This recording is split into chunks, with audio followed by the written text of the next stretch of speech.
Hi everyone, my name is ChangFeiYee from ISAP. My topic today is achieving minimal PWB link loss due to fiber wave influence for multi-gigabit transmission.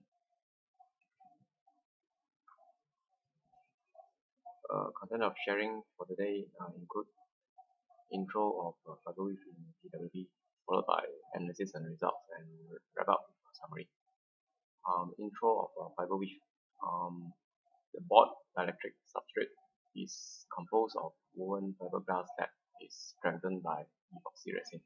Microscopic view of fiber wave in PWB is shown below, whereby thick lines in light brown color are fiberglass, while the square columns in black color are the glass pitch filled with epoxy resin.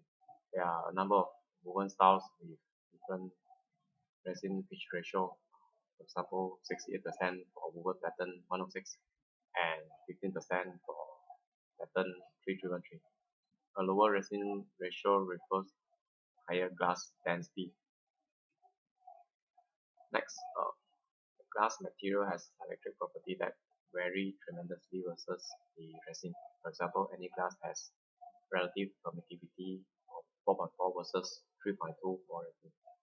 Transmission line could cross over various areas of resin and glass with higher board laminate resin ratio. As a result, the transmission line impedance and signal flight time become inconsistent between the transmitting and receiving point. This ratio poses crucial challenge to the differential signal for multi-gigabit transmission on the board. In the most critical condition, the inverting end line signal could travel on the glass consistently, whereas the non-inverting P line could cross over several resin pitch or vice versa. This is also called non-homogeneous laminate. The non-homogeneous segment ratio is directly proportional to the resin pitch ratio.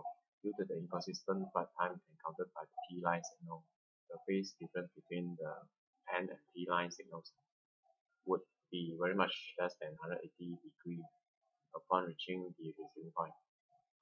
This is called intra-pair timing skew. Furthermore, the N line impedance differs versus the P line trace too. According to the equation below, the line impedance is inversely proportional to the dielectric relative permittivity, whereas the signal flight time is directly proportional to the dielectric relative permittivity. The drastic intra-pair timing skew and the unbalanced trace impedance intensify the link loss. Eventually, the high theta error is suffered at the receiving point.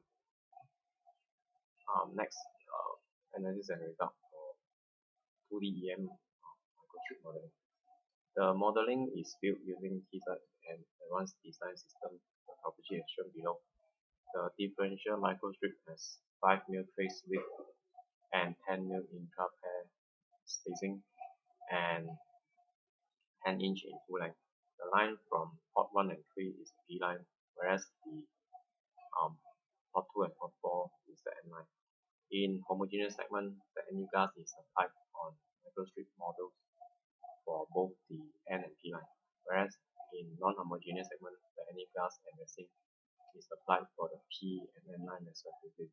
The non-homogeneous laminate segment ratio is varied for 4 microstrip models, that is 0% for model 1A, 15% for 1B, 25% for 1C, and 35% for 1D.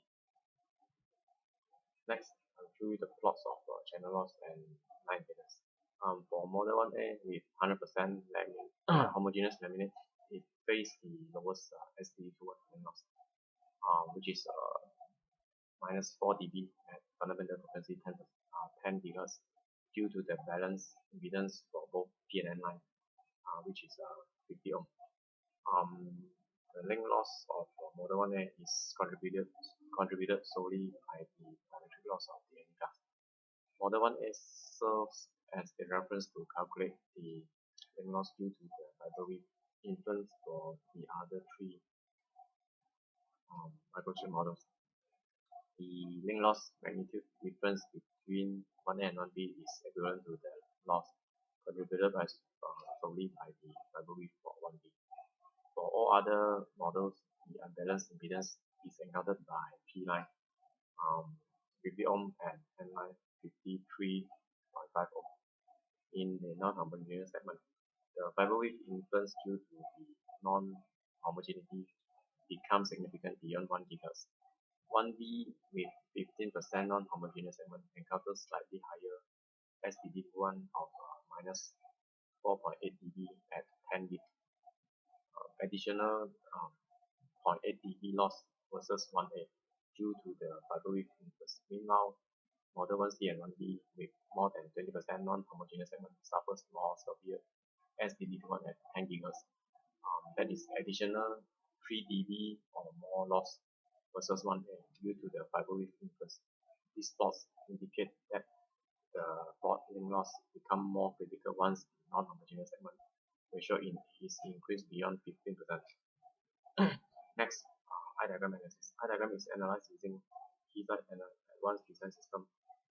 The differential signal with 1 dBp emitted at 20 gigabit per second is injected to the transmitting point of each microstrip model 1A, 1B, 1C, 1D while probing at the receiving point. The eye diagram plot indicates 660 milliwatt vertical eye opening experienced by model 1A. The signal attenuation is mainly due to the dielectric loss of the emitters. The vertical eye opening results faced by each model is summarized with the bar chart.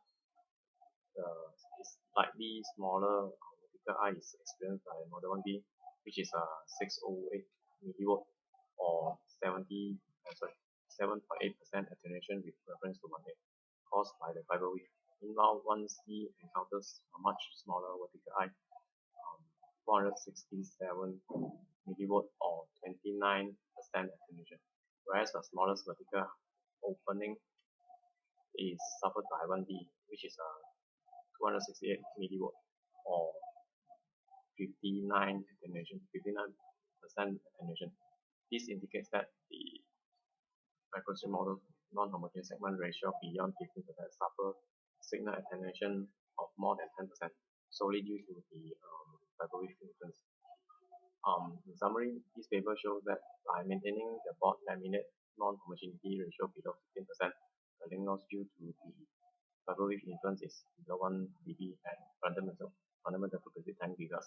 Hence, any glass fiber with smallest percentage, for example, woven pattern 3313 shall be used in the laminate to mitigate the signal distortion.